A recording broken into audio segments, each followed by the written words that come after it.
இன்று பேரூர் திருமடத்திலே நொய்யல் படித்துறையை தூய்மையாக வைத்துக்கொள்ள வேண்டும் என்கின்ற ஒரு கலந்தாய்வானது நொய்யல் அறக்கட்டளை மற்றும் சிறுதுளை அமைப்பு மற்றும் தன்னார்வலர்கள் பலரும் கலந்து கொள்கின்ற ஒரு கூட்டமானது நடைபெற்றது. ஒரு பயனுள்ள ஒரு நிகழ்வு.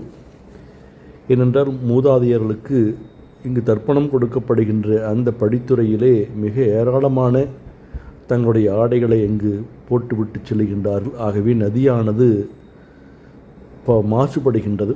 அது மட்டுமல்ல, பல இடங்களிலே கிராமங்களிலே இருந்து வருகின்ற சாக்கடைகளும் கலப்பதனால் நம்முடைய கோவையிலே இருக்கின்ற காஞ்சிமா நதி என்று போற்றப்படுகின்ற இந்த நதியானது மிக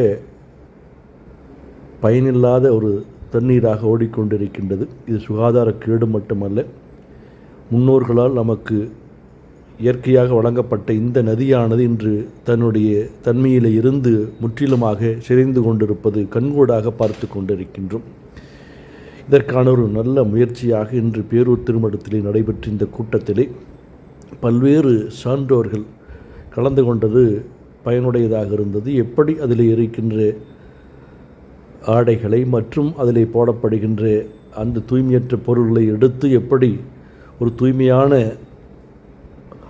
ஆறாக படித்துறையாக மாற்ற முடியும், அதற்கு இந்த அமைப்புகளோடு இதை சிறப்பான முறையிலே அந்த படித்துறையிலே ஒரு தர்ப்பண மண்டபத்தை நல்லறம் அறக்கட்டளை ஏற்படுத்தி இருக்கின்றது.